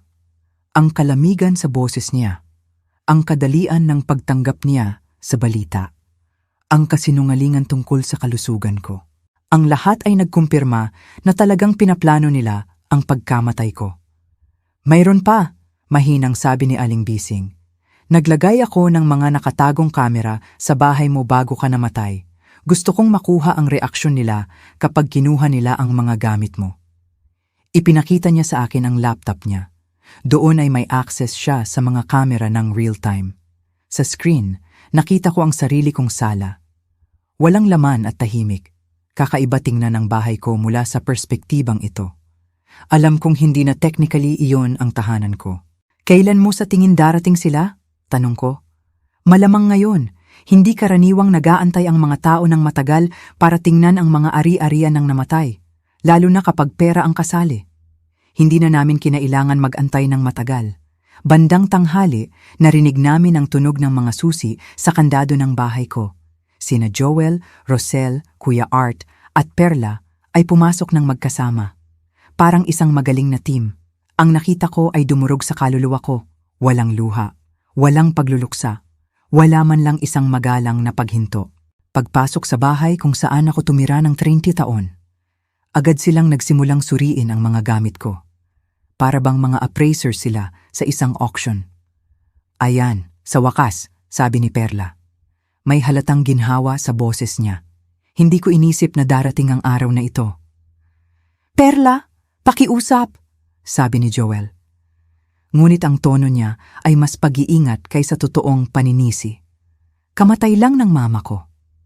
Ay Joel, huwag mo nang ibigay sa akin ang sentimental na bagay na iyan ngayon. Alam nating lahat na kinakailangan ito, sabi ni Rosel. May kalamigan na nagpalamig sa dugo ko. Nabuhay na ang mama mo. Ngayon, maaari na tayong mamuhay sa atin. Si Kuya Art ay tinitingnan na ang mga cabinet sa kusina. Naghahanap ng mahahalagang dokumento. Saan mo sa tingin inilagay ang mga papel sa bangko? Kailangan nating hanapin ang impormasyon para sa mga savings accounts niya. Tingnan mo ang desk sa kwarto niya, mungkahi ni Joel. Palagi siyang napaka-organisado sa mga papel na iyon. Pinanood ko silang nagkalat sa bahay ko na parang mga buwitre. Hinahawakan ang mga gamit ko. Sinusuri ang halaga ng mga ito. Nagpaplano kung paano nila hahatiin ang mana ko. Parang pinapanood ko ang buhay ko na sinisira, ng mga tao na dapat ay nagmamahal sa akin. Nakita ni Rosel ang jewelry box ko, at sinimulan niyang suriin ang bawat piraso. Ang gintong kuwintas na ito ay maaaring may halaga, at itong mga hikaw, kahit luma na, ay maaaring may sentimental value para sa isang tao. Hindi mababayaran ng sentimental value ang mortgage, sarkastikong sabi ni Perla. Mas mabuti pang mag-focus ka sa talagang may halaga. Nakita ni Joel ang mga dokumento ko sa pananalapi sa desk drawer. Eksaktong kung saan ko palaging inilalagay. Narito na sila, savings account sa Northwood Bank, P3 million, checking account, 800,000 pounds, at narito ang life insurance policy. Magkano ang insurance? Sabik na tanong ni Kuya Art. P5 million, tanging benepisyaryo, ako. Perpekto, sabi ni Rosel ng may kasiyahan. Sa ganoon, kasama pa ang ipon, kasama pa ang makukuha natin sa pagbebenta ng bahay, magkakaroon tayo ng sapat para bilhin ang bagong bahay at bayaran ang lahat ng utang natin. At makukuha namin ang share namin, hindi ba? Tanong ni Perla sa banta. Siyempre, mabilis na sagot ni Joel. Tulad ng napagkasunduan, 1/4 para sa inyo. Ang pakikinig sa pamilya ko na nakikipagnegosasyon sa paghahati ng mana ko, habang ang katawan ko ay sariwa pa sa morgue, ay mas masakit kaysa sa naisip ko. Ngunit ang pinakamasama ay darating pa. Nakita ni Kuya Art ang isang larawan ng pamilya sa nightstand ko. Isa sa iilang larawan kung saan lahat kami ay magkasama sa isang Pasko. 5 taon na ang nakalipas. Sa halip na magpakita ng anumang emosyon sa pagkakita niyon, itinapon niya iyon sa basurahan ng walang seremonya. Hindi natin kailangang panatilihin ang mga sentimental na bagay na ito, sabi niya ng may paghamak. Tama si Arturo, kumpirma ni Rosel. Kailangan nating maging praktikal. Ibenta natin ang bahay ng mabilis. Kaya hindi tayo pwedeng magkalat sa mga walang silbing bagay. Ngunit si Perla ang nagsabi ng mga salita na pinakamasakit sa akin. Sa totoo lang, nagulat ako na ang tagal niyang namatay. Sa sobrang tigas ng ulo niya, Inisip ko, aabutin siya ng 90 para lang salungatin tayo. Tumawa silang lahat. Tumawa sila sa akin, sa pagkamatay ko, sa kunwari kong tigas ng ulo dahil sa matagal na pamumuhay. Sa sandaling iyon, ang anumang pagdududa na mayroon ako tungkol sa katarungan ng plano ko ay ganap na nawala. Kinuha ni Joel ang telepono niya at nagsimulang tumawag. Morrison Real Estate Agency, si Joel Ruiz ito. Kailangan kong magpa-appraise kayo ng isang bahay para sa mabilis na pagbebenta. Oo, apurahan. Ang may-ari ay namatay kahapon. Gusto naming ibenta ito ngayong linggo. Hindi man lang sila nagplano ng isang marangal na libing. Nang magtanong si Rosel tungkol sa mga kaayusan sa libing, sumagot si Joel. Simpleng cremation, walang wake, walang seremonya, mas mura at mas mabilis. At kung may magtanong kung bakit walang wake, tanong ni Kuya Art, sasabihin namin na iyon ang huli niyang healing. Na gusto niya ng isang bagay na simple at pribado, sagot ni Joel nang walang pag-aalinlangan. Inaagaw nila maging ang dangal ko sa kamatayan. Walang pagkakataon para magpaalam ang iilang kaibigan ko. Walang pagkilala sa buhay ko ng mga sakripisyo. Walang anuman kundi isang di kilalang mabilis na cremation. Gumugol sila ng 3 oras sa bahay ko. Inuuri ang bawat mahalagang bagay. Nagpaplano ng pagbebenta. Ibinabahagi ang mga ari-arian ko na parang mga nasamsam sa digmaan. Nang sa wakas ay umalis sila, ang tahanan ko ay ganap na nilabag. Nang gabing iyon, habang pinapanood ko ang mga recording ng paulit-ulit, ginawa ko ang huling desisyon ko. Hindi sapat na ilantad ang plano nila sa pagpatay. Kailangan kong gawin silang magbayad para sa bawat malupit na salita, para sa bawat sandali ng kalamigan, para sa bawat bahagi ng buhay ko na sinira nila dahil sa kasakiman nila. Aling Bising, sabi ko ng may determinasyon. Kailangan mo akong tulungan sa pangalawang bahagi ng plano. Anong nasa isip mo? Tanong niya. Bagamat mula sa ekspresyon niya, nakita kong alam na niyang may isang bagay itong dramatiko. Babalik ako mula sa patay, sa pinakanakakahiya na posibleng sandali para sa kanilang lahat. At kapag ginawa ko iyon, sisiguraduhin kong malalaman ng buong mundo kung anong klaseng mga tao sila talaga. Ang pamilya ko ay naniwala na nanalo sila sa lottery sa pagkamatay ko. Wala silang ideya na nagsisimula pa lang ang totoong lottery. At tumaya sila sa maling numero. Ang sumunod na mga araw ay parang emotional roller coaster na nagdala sa akin mula sa pinakamalalim na galit, patungo sa matibay na determinasyon na hindi ko alam na mayroon ako. Mula sa pinagtataguan ko sa basement ni Aling Bising, patuloy kong pinanood ang bawat kilos ng pamilya ko sa pamamagitan ng mga nakatagong kamera. Idinodokumento ang bawat malupit na usapan, bawat walang pusong desisyon na ginawa nila tungkol sa kunwari kong mana. Naglagay si Aling Bising ng mas maingat na mga kamera sa mga estratehikong lugar. Ang opisina ni Joel, ang bahay ni Kuya Art, maging sa kotse ni Rosel. Ang karanasan niya bilang nurse ay nagturo sa kanya na maging napakadetalyado. At ang detalyadong iyon ay ganap na nailipat sa spy operation namin. Loida, kailangan mong makita ito, sabi sa akin ni Aling Bising. Sa umaga ng 3 araw, itinuro niya ang screen ng laptop niya. Si Joel ay nasa opisina niya, nakikipag-usap sa isang tao sa telepono. Sa recording, nakita ko ang anak ko, nakaupo sa desk niya. Nakikipag-usap ng may ngiti na nagpasama sa tiyan ko. Opo, Mr. Davis, naiintindihan ko na mabilis ang proseso para sa life insurance kapag ang pagkamatay ay dahil sa natural na dahilan. Eksakto, atake sa puso. Hindi, walang autopsy. Sabi ng doktor, ganap na normal para sa isang babae sa edad niya na may kasaysayan ng stress. Gaano katagal bago ang payout? 1 linggo. Perpekto. Ang labis na nakaimpluwensya sa akin ay ang ganap na kaswal na tono niya. Walang bakas ng sakit. Wala man lang ang pagkaasiwa na aasahan sa isang taong nawalan lang ng nanay. Tila isa siyang businessman na nagtatapos ng isang regular na deal. Pagkatapos niyang ibaba ang telepono, agad siyang nagdial ng isa pang numero. Rosel, ako ito. Magandang balita. Ang insurance ay ipoproseso ngayong linggo. 5 milyon na malinis. Oo, tumawag na ako sa real estate agency. Pupunta sila bukas para i-appraise ang bahay. Ano? Hindi, wala akong oras para isipin ang mga damdamin. Kailangan nating maging praktikal. Ang huling parirala na iyon ay nagpadurog sa puso ko. Ang mama niya ay namatay lang 3 araw na ang nakalipas at wala siyang oras para sa damdamin. Ngunit ang talagang naghanda sa akin para sa huling bahagi ng plano ko ay ang isang usapan na nakuha namin ng hapong iyon sa pagitan ni Rosel at Perla sa isang cafe sa bayan. Alam mo kung ano ang pinakamagandang bahagi ng lahat ng ito? Sabi ni Rosel, habang umiinom ng latte niya. Na sa wakas ay naalis na natin ang pasanin na iyon. Palaging nakokonsensya si Joel dahil hindi siya bumibisita ng madalas. Dahil hindi siya nagbigay ng mas maraming pera. Ngayon, maaari na siyang mamuhay ng walang patuloy na panggigipit na iyon. Ay oo, masiglang sagot ni Perla. At ang pinakamagandang bahagi ay walang sino man ang maghihinala. Ito ang perpektong plano ni Arturo, isang matandang babae sa edad na 60s, namatay dahil sa atake sa puso. Sino ang magtatanong doon? Eksakto.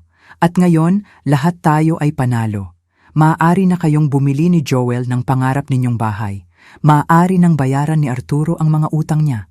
At sa wakas, maaari na akong tumigil sa pagpapanggap na gusto ko ang mapait na matandang babae na iyon.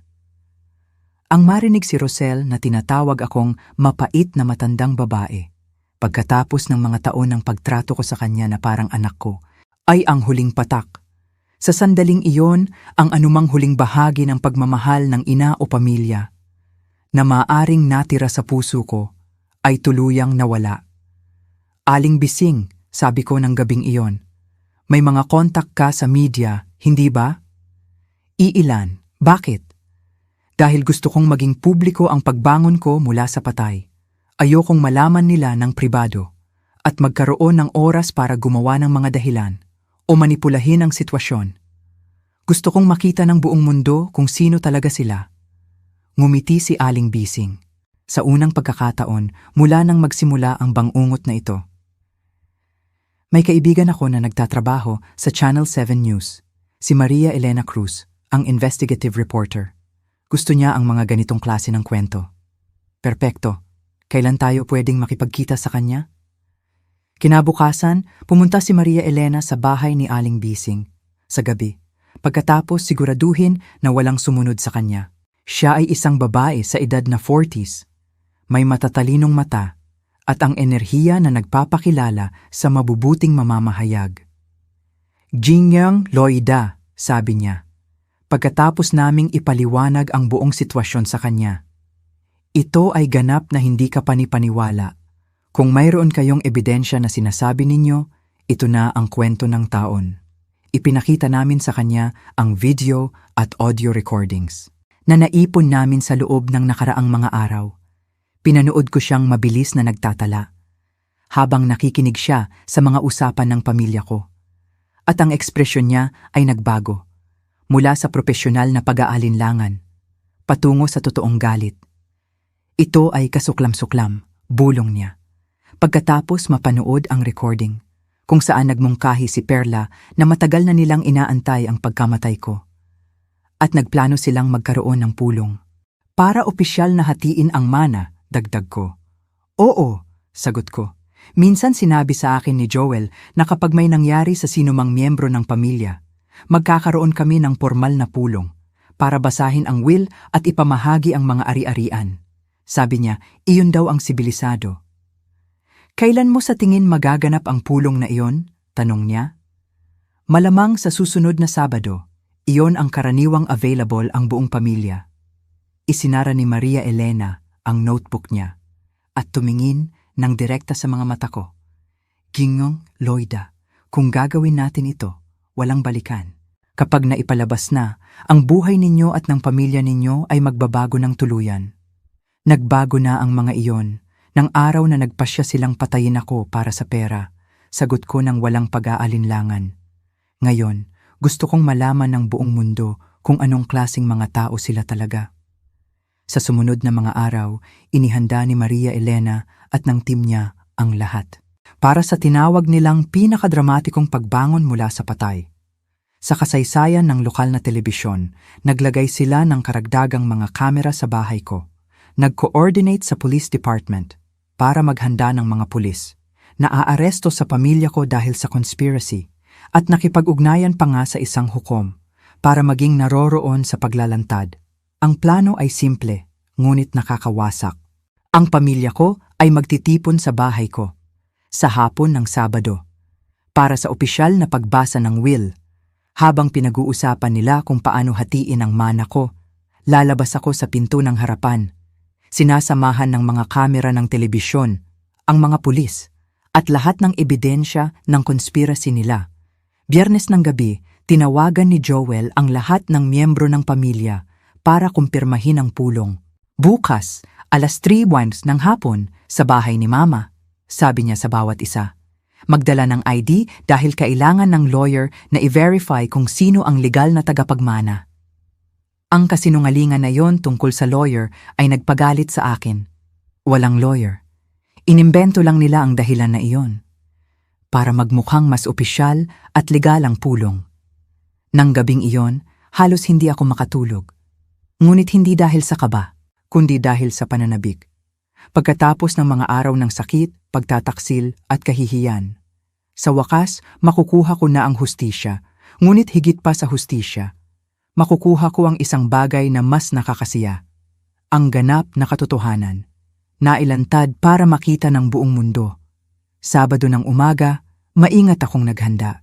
Isinuot ko ang pulang damit na binili ko para sa kasal ni Joel. Nag-makeup ako na parang isang espesyal na okasyon. At inayos ko ang buhok ko ng perpekto. Kung babangon ako mula sa patay, gusto kong magmukhang napakaganda. Handa ka na ba rito? Tanong sa akin ni Aling Bising. Habang sinusuri niya ang recording equipment sa huling pagkakataon. Handa na ako simula nang marinig ko ang anak ko na nagpaplano ng pagkamatay ko, sagot ko. May isang katahimikan na nagulat sa akin. Ngayon, malalaman nila na si Loida Monroe ay hindi ganun kadaling patayin. Dumating si Maria Elena, kasama ang camera crew niya, ng alas 2:00 ng hapon. Ipinapakita ng mga nakatagong kamera na dumarating na sila sa bahay mo, ipinaalam niya sa akin. Ang kuya at sister-in-law mo ay kararating lang. Sina Joel at Rosel ay nagpapark na ngayon. Pinanood ko sa mga screen ang pagpasok ng pamilya ko sa bahay ko. Sa huling pagkakataon bilang mga tagapagmana. Hindi nila alam na sa loob ng isang oras, ang mga buhay nila ay magiging isang pampublikong bangungot, kung saan hindi na sila makakabawi. Loida, sabi ni Maria Elena sa akin.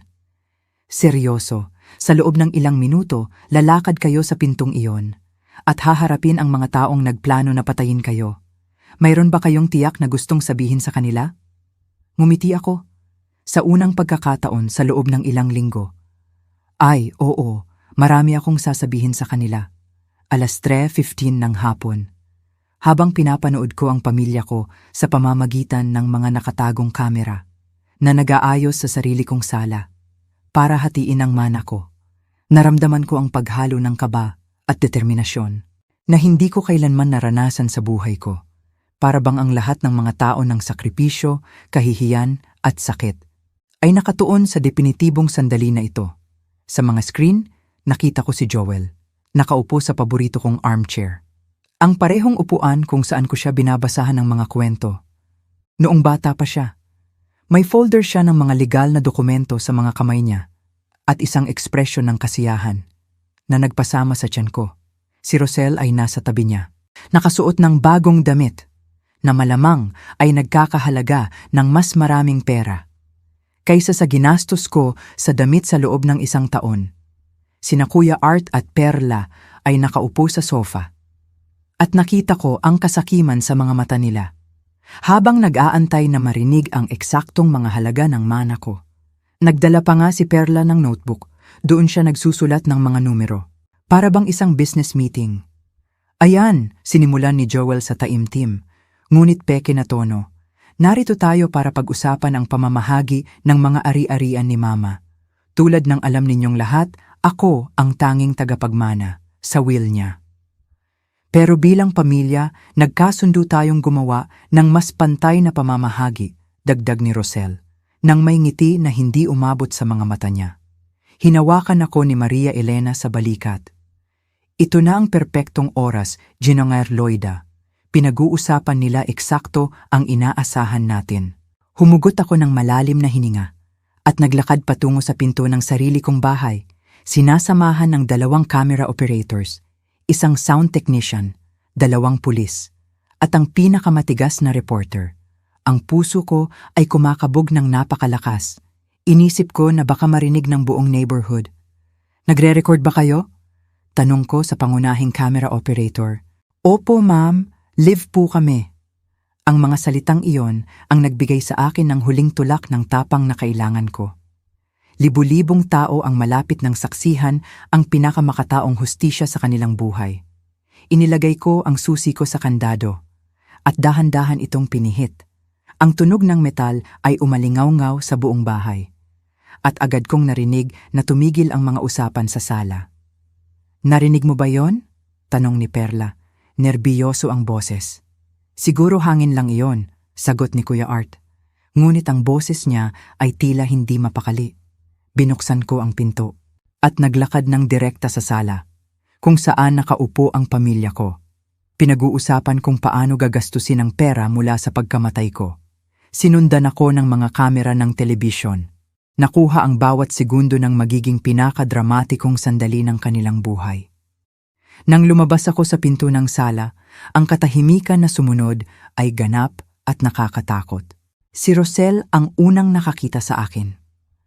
Ang mukha niya ay namutla ng tuluyan at naglabas siya ng isang sigaw na malamang ay umalingaw-ngaw sa buong neighborhood. Diyos ko, hindi ito maaari. Tumayo si Joel mula sa armchair ng napakabilis na napatumba niya ang lahat ng dokumento sa sahig. Ang mga mata niya ay napakalaki.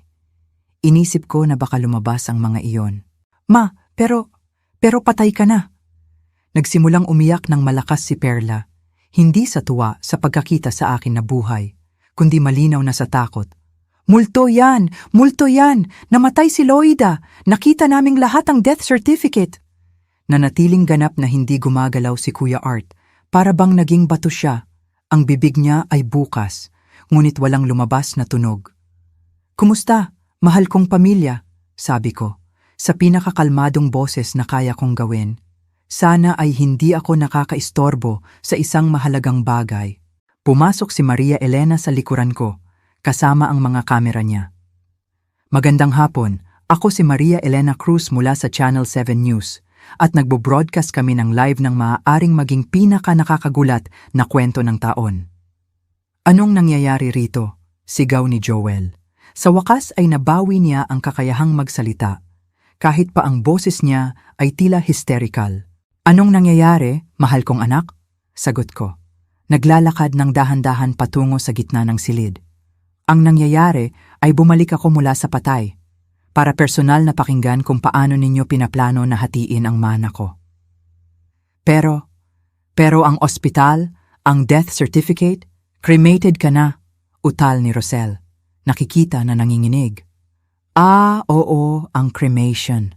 Nakangiti ako ng may kasiyahan. Ang galing na binanggit mo iyan, Rosel. Lalo na't nagpasya kayo sa cremation nang walang wake dahil mas mura at mas mabilis, hindi ba?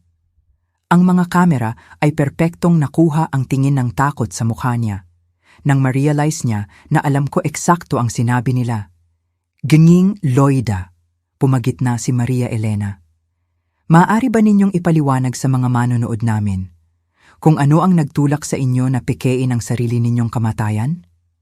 Bumaling ako sa mga kamera. Alam kong libu-libong tao ang nanonood sa paghaharap na ito ng real time.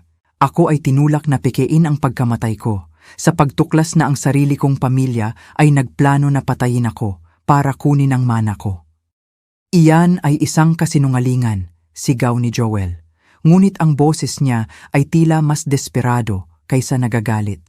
Kasinungalingan? Tanong ko ng kalmado. Ang ibig mo bang sabihin ay kasinungalingan na tulad nito? Kinuha ko ang telepono ko at ni-play ang recording ng usapan na hindi ko sinasadyang narinig sa kotse niya. Ang mga boses niya at ni Rosel ay pumuno sa silid. Pinag-uusapan ang mga detalye ng pinlano kong pagkamatay. Sigurado ka ba talagang walang maghihinala kapag nangyari na? Perpekto ang plano. Ang mama ko ay magkakaroon ng isang napaka-natural, napaka-kapani-paniwalang aksidente. Habang nagpapatuloy ang recording, nakita ko ang mga mukha ng pamilya ko, nagbago mula sa gulat, patungo sa purong takot. Nagsimulang umiyak si Rosel nang hindi mapigilan. Ngunit hindi iyon luha ng pagsisisi, kundi ng takot, nang ma-realize niya na natuklasan na sila. "Peke ang recording na iyan!" sigaw ni Perla ng desperado. "May nag-imbento niyan! Baliw si Loida!" "Peke?" tanong ko, at kinuha ang isa pang telepono. Paano naman itong isa pang usapan, Perla? Iyong nagkaroon kayo ni Rosel sa cafe kahapon, kung saan sinabi mo na iyon ang perpektong plano ni Arturo. Ni-play ko ang pangalawang recording, kung saan nagsalita ng hayagan si Perla tungkol sa kung paano matagal na nilang inaantay ang pagkamatay ko at kung paano walang sino man ang maghihinala. Sa wakas ay nagsalita si Kuya Art. Nanginginig ang boses. "Loida, ito ay isang nakakatakot na hindi pagkakaunawaan. Hinding-hindi namin gagawin ang ganyang bagay." "Hindi pagkakaunawaan?" Tumawa ako ng mapait. "Hindi rin ba hindi pagkakaunawaan na lahat kayo ay narito sa bahay ko kahapon? Hinahati ang mga ari-arian ko na parang mga buwitre? Hindi rin ba hindi pagkakaunawaan na tinawagan na ni Joel ang insurance company para kunin ang life insurance policy ko?" Itinutok ni Maria Elena ang mikropono ng direkta kay Joel. "G. Ruiz, paano ninyo ipapaliwanag ang mga recording na ito, kung saan malinaw na naririnig na pinaplano ninyo ang pagkamatay ng mama ninyo?" Pinagpapawisan ng husto si Joel at nanginginig ang mga kamay niya. Kami, ito ay isang conspiracy. May isang taong sumusubok sirain ang pamilya namin." "Conspiracy?" putol ko. "Tulad ng conspiracy na ginawa ninyong 4 para patayin ako? Tulad ng conspiracy kung saan nagkasundo kayong bigyan sina Kuya Art at Perla ng 1/4 ng mana ko, bilang kapalit ng pagiging kasabwat nila?" Sa sandaling iyon, sumulong ang isa sa mga pulis. Joel Ruiz, Rosel Ali, Arturo Monroe at Perla Taylor. "Kayo ay inaresto dahil sa conspiracy na gumawa ng murder." "Hindi," sigaw ni Rosel. "Hindi ito pwedeng mangyari. Patay na siya. Nakita namin siyang namatay." "Hindi ninyo ako nakitang namatay," sagot ko ng may kasiyahan. "Nakita ninyo akong umarte. At tila mas mahusay akong umarte kaysa sa pagpapanggap ninyo na mahal ninyo ako." Habang sinisimulan ng mga pulis na pusasan ang pamilya ko, nagpatuloy si Maria Elena sa live interview. "Gong Loida, anong pakiramdam ng harapin ang mga taong nagplano na patayin kayo?" "Pakiramdam nito ay hustisya," sagot ko, tumingin ng direkta sa mga kamera. "Sa loob ng 35 taon, isinakripisyo ko ang lahat para sa anak ko. Nagtrabaho ako ng 14 na oras sa isang araw. Ibinenta ko ang jewelry ko. Isinuko ko ang sarili kong buhay para bigyan siya ng edukasyon at mga pagkakataon na kailangan niya. At ganito niya ako sinuklian, sa pagpaplano ng pagkamatay ko para sa pera." Si Joel, na nakaposas na ang mga kamay, ay tumingin sa akin. May paghahalo ng puot at desperasyon. "Ma, pakiusap, ito ay isang pagkakamali. Mahal kita, palagi kitang mahal." "Mahal mo ako?" tanong ko, sa boses na basag ngunit malakas. "Mahal mo ba ang isang taong pinaplano mong patayin para sa P9 milyon? Mahal mo ba ang isang taong pinagdiriwang mo ang pagkamatay nang hindi man lang nag-oorganisa ng isang marangal na libing? Hindi totoo iyan." "Tahimik," sigaw ko, sa lakas na hindi ko alam na mayroon ako. "Hindi na ako makikinig sa anumang kasinungalingan mula sa bibig mo. Narinig ko ang lahat, Joel. Narinig ko kung paano mo pinlano ang aksidente ko. Narinig ko kung paano kayo tumawa tungkol sa pagkamatay ko. Narinig ko kung paano sinabi ni Perla. Nagulat siyang ang tagal kong namatay. Narinig ko kung paano ninyo hinati ang pera ko, bago pa man lumamig ang katawan ko." Sa wakas, nagsimulang tumulo ang mga luha sa mga mata ko. Ngunit hindi iyon luha ng kalungkutan, iyon ay luha ng kalayaan. Maria Elena, sabi ko, bumaling sa reporter. Gusto kong malaman ng buong syudad na ang pamilya ay hindi palaging ang may kaparehong dugo. Ang totoong pamilya ay ang nagmamahal sa iyo nang walang pasubali, ang nag-aalaga sa iyo kapag mahina ka, ang nagluluksa sa pagkamatay mo, sa halip na ipagdiwang ang mana mo. Habang inilalabas ng mga pulis ang anak ko, ang daughter-in-law ko, ang kapatid ko, at ang sister-in-law ko, sumigaw si Joel sa akin mula sa pinto. Hindi pa ito tapos, ma. Lalabanan namin ito sa korte. Hindi, Joel, sagot ko. May isang katahimikan na nagulat sa akin. Ito ay nagtapos ng araw na nagpasya ka na mas mababa ang halaga ng mama mo kaysa sa pera. Ngayon, haharapin mo ang mga kahihinatnan ng mga aksyon mo. Nang sa wakas ay tumahimik ang bahay, tinapos ni Maria Elena ang live interview. Ito ang isa sa pinakahindi pangkaraniwang kwento na nakover ko sa loob ng 20 taon ng pamamahayag. Isang ina na nagpeke ng pagkamatay niya para ilantad ang pamilya na nagplano na patayin siya. Mula rito, si Maria Elena Cruz, Channel 7 News. Umupo ako sa paborito kong armchair, ang parehong upuan kung saan nakaupo si Joel. Nagpaplano ng mana ko. 1 oras lang ang nakalipas. Sa unang pagkakataon sa loob ng ilang linggo, nakaramdam ako ng totoong kapayapaan. Pumasok si Aling Bising at umupo sa tabi ko. Kumusta ang pakiramdam mo? Parang sa wakas ay nagising ako. Mula sa pinakamasamang bangungot ng buhay ko, sagot ko. At parang ang totoong Loida Monroe ay bumalik lang mula sa patay. Ang sumunod na mga buwan ay parang nabubuhay sa isang ganap na bagong mundo. Ang kwento ay naging viral sa loob ng ilang oras. At hindi lang lokal, ang mga media outlet sa buong bansa ay nag-cover. Sa tinawag ng mga mamamahayag na pinakaperpektong paghihiganti ng pamilya sa modernong kasaysayan. Ang telepono ko ay hindi tumigil sa pagring. Gusto ng mga TV producer na gumawa ng mga documentaries. Gusto ng mga manunulat ang mga karapatan sa libro. At nakipag-ugnayan pa nga sa akin ang isang kumpanya sa Hollywood para gumawa ng pelikula.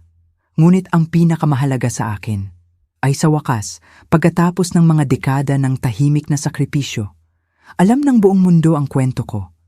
Ang social media ay sumabog sa mga mensahe ng suporta. Libu-libong babae ang nagbahagi ng sarili nilang mga kwento tungkol sa sakripisyo ng ina, ng mga walang utang na loob na pamilya, ng mga anak na nag-iwan sa kanila pagkatapos makakuha ng lahat mula sa kanila. Ako ay naging, nang hindi ko gusto, ang boses ng lahat ng mga ina na nagbigay ng lahat para sa mga pamilya nila, para lang ipagkanulo sa huli. Ang proseso ng batas ay mas mabilis kaysa sa inaasahan. Ang mga recording na naipon namin ni Aling Bising ay hindi matatawarang ebidensya ng conspiracy. Sina Joel, Rosel, Kuya Art at Perla ay formal na kinasuhan. Dahil sa conspiracy na gumawa ng first-degree murder, insurance fraud, at pagpaplano ng homicide para sa financial gain. Noong mga hearing, sinubukan ng mga lawyer nila na magtalo, na ang mga recording ay nakuha ng iligal. Ngunit nagpasya ang hukom. Dahil sa sarili kong bahay iyon at sarili kong mga usapan ang na-record, walang paglabag sa privacy. Bukod pa rito, ang katotohanan na pinaplano nila ang pagkamatay ko ay nagbigay katwiran sa anumang paraan para protektahan ang buhay ko. Ang pinakamasakit sa akin noong trial ay ang marinig si Joel sa stand. Sinusubukang bigyang katwiran ang mga aksyon niya. Ang lawyer niya ay gumawa ng depensa, batay sa ideya na ako ay isang controlling, manipulative na ina, na emosyonal na nag-blackmail sa anak ko sa buong buhay niya. Ang client ko ay nakaramdam ng pagkatrap dahil sa patuloy na mga kahilingan ng isang ina, na hinding-hindi nasiyahan sa anumang bagay, sinabi ng lawyer. Ginamit ni Ginger Loida ang sakripisyo niya bilang isang emosyonal na sandata laban sa anak niya. Ginagawa siyang makonsensya dahil sa gusto niyang magkaroon ng sarili niyang buhay. Ang marinig ang mga kasinungalingan na iyon sa isang courtroom ay nagpadurog sa puso ko muli. Ginawa nila ang walang pasubali kong pagmamahal At ang mga sakripisyo ko, na isang bagay na toxic at manipulative. Sa kwento nila, ako ang kontrabida, at sila ang mga biktima ng kunwari kong maternal tyranny. Ngunit nang ako na ang magpapatunay, nagkaroon ako ng pagkakataon para sabihin ang panig ko ng kwento sa isang matibay ngunit emosyonal na boses. Isinalaysay ko ang bawat sakripisyo, bawat gabing walang tulog, bawat extra job na tinanggap ko, para bigyan si Joel ng pinakamagandang buhay na posible. Inilarawan ko kung paano ko ibinenta ang wedding ring ko para bilhin sa kanya ang una niyang computer. Kung paano ako nagtrabaho ng 14 na oras sa isang araw para bayaran ang kolehiyo niya. Kung paano ko isinuko ang sarili kong kaligayahan para siguraduhin ang sa kanya. Mahal na hukom, sabi ko, tumingin ng direkta sa hukom. Hindi ko kailanman binlockmail ang anak ko dahil sa sakripisyo ko. Sa kabaligtaran, sinubukan kong itago iyon sa kanya para hindi siya makonsensya. Gusto ko siyang maging malaya para mamuhay sa buhay niya, para maging masaya, para magsimula ng sarili niyang pamilya. Ang tanging bagay na hindi ko kailanman naisip ay ang kalayaan na iyon ay mangangahulugan ng pagpaplano ng pagkamatay ko. Ang pinakadramatikong sandali ng trial ay nang i-play ng prosecutor ang kumpletong mga recording. Nang lahat ng mga usapan na nakuha namin, ang marinig ang mga malamig na boses na yun muli, pinag-uusapan ang pinlano kong pagkamatay. Sa pagkakataong ito, sa isang courtroom na puno ng tao, ay nakakawasak ngunit nakakalaya rin. Nang i-play nila ang recording kung saan sinabi ni Perla, nagulat siya na ang tagal kong namatay. Nakita ko ang ilang miyembro ng hurado na pinupunasan ng luha sa mga mata nila. Nang i-play nila ang bahagi kung saan tinukoy ako ni Rosel bilang ang pasanin na sa wakas ay naalis na nila. Kailangan pa nga ng hukom na huminto para ayusin ang sarili niya. Nagsimulang umiyak si Joel noong bahaging iyon ng trial. Ngunit hindi ako sigurado kung luha iyon ng totoong pagsisisi o simpleng takot sa mga kahihinatnan na hinaharap niya.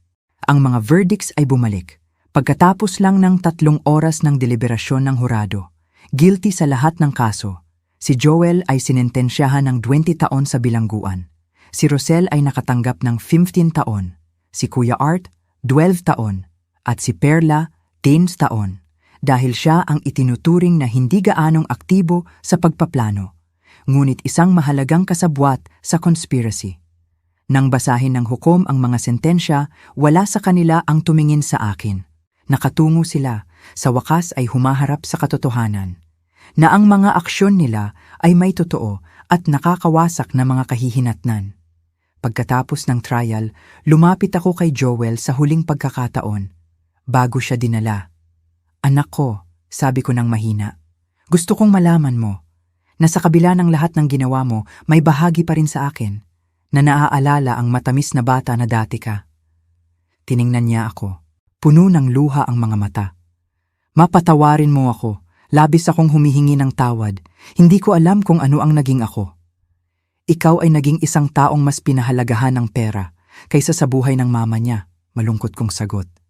Pero siguro ang mga tao na ito sa bilangguan ay magbibigay sa iyo ng oras para alalahanin kung sino ka bago ka lamunin ng kasakiman. Iyon ang huling mga salita na ipinagpalitan namin. Ang sumunod na mga buwan ay tungkol sa isang ganap na pagtatayo ulit ng buhay ko. Ibinenta ko ang bahay kung saan ako tumira ng 30 taon. Mayroon iyon ng napakaraming masakit na alaala at hindi ako makakapagpatuloy na manirahan sa lugar kung saan pinlano ng pamilya ko ang pagkamatay ko.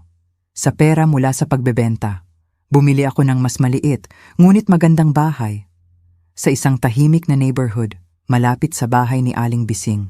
Gumawa rin ako ng desisyon. Naganap na nagbago sa pananaw ko sa kayamanan at pera.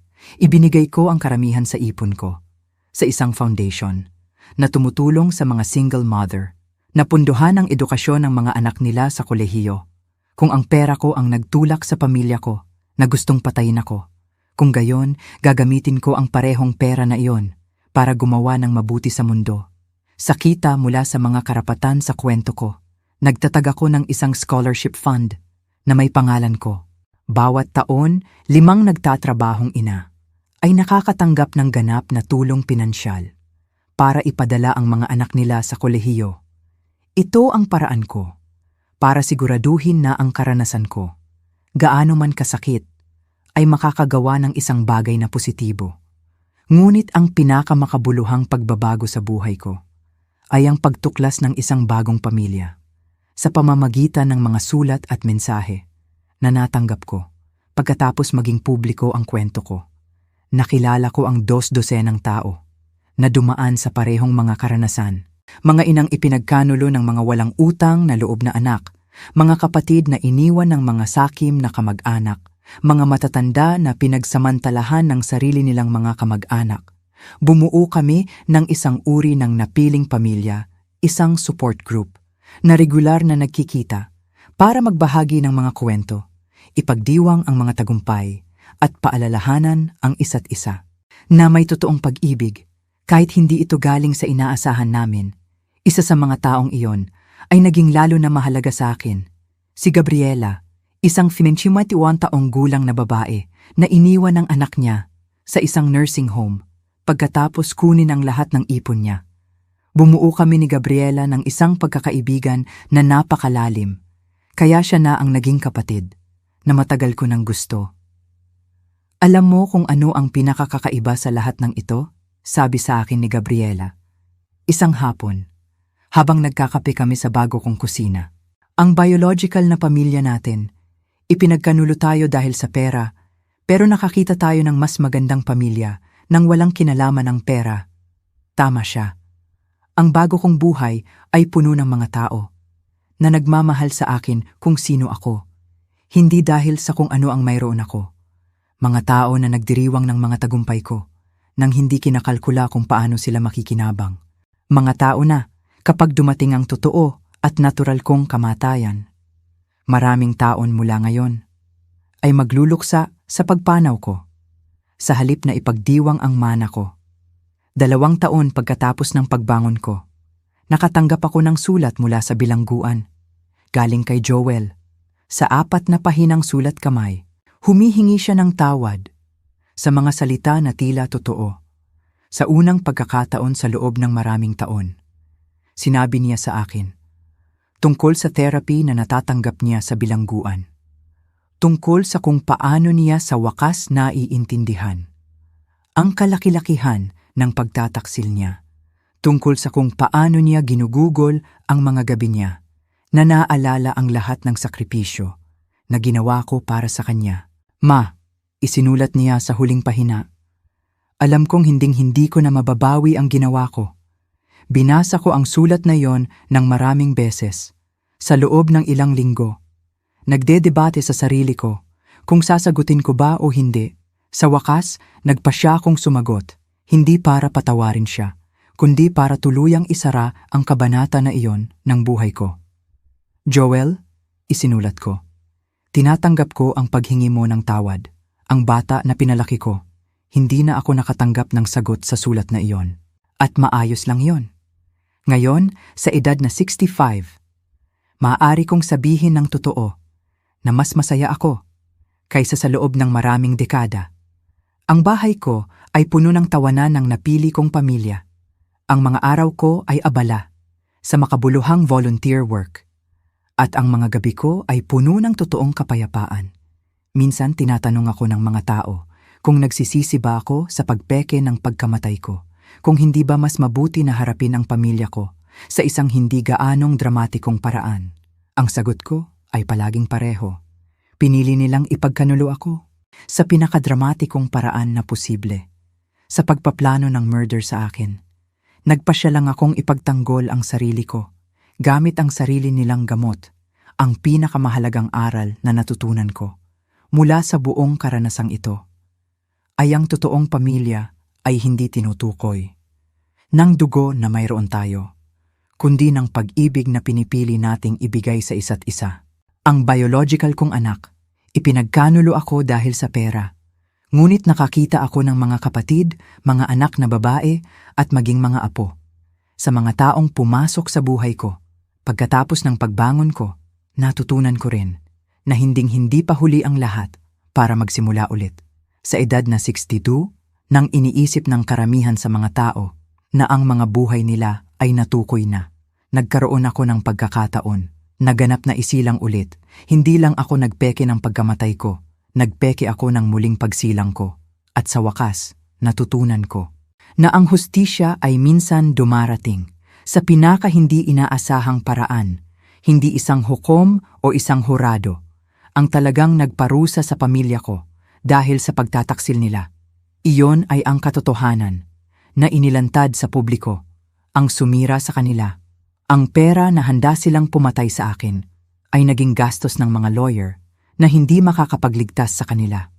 Ngayong gabi, habang isinusulat ko ang mga huling linyang ito ng kwento ko, tumingin ako sa bintana ng bago kong bahay, sa isang hardin na tinanim ko ng sarili kong mga kamay. Ang mga bulaklak na itinanim ko ay namumulaklak ng maganda. Hindi pinapakain ng kapaitan ng nakaraan, kundi ng pag-asa ng hinaharap. Ang pangalan ko ay Loida Monroe. Ako ay 25 taong gulang at ito ang kwento kung paano ako namatay para totoong mabuhay. Kung mayroon mang ina na nagbabasa nito, na nakaramdam ng pagtataksil, mula sa pamilya na isinakripisyo niya ang lahat, gusto kong malaman mo na hinding-hindi pa huli ang lahat para hanapin ang pag-ibig na talagang nararapat sa iyo. Dahil sa huli, ang totoong pamilya ay hindi ang nagbibigay sa atin ng buhay, kundi ang nagpapahalaga dito. Nagustuhan mo ba ang kwento ko? At saang syudad ka nakikinig? Mag-usap tayo sa mga komento. Kung nagustuhan mo ang kwento, maaari mo akong suportahan sa pagpapadala ng isang super thanks para makapagdala pa ako ng mas maraming kwento na tulad nito. Nang umalis na ang aking pamilya, nakaposas at tuluyan ng matahimik ang bahay, nakaramdam ako ng kapayapaan. Hindi ko lang peke ang kamatayan ko, peke ko rin ang muling pagsilang ko. Sa edad na 65, natutunan ko, ang totoong pamilya ay hindi galing sa dugo, kundi sa pag-ibig na pinipili nating ibigay. Ngayon, ang pera na pinatay nila sa akin, ibinibigay ko sa mga scholarship para sa mga single mother. Dahil ang hustisya ay dumating, at ang natitira sa akin ay ang tunay na buhay. Huwag kang matakot, kaibigan. Hinding-hindi pa huli ang lahat para sa iyo. I-subscribe ang channel ko at magkita-kita tayo sa susunod na kwento.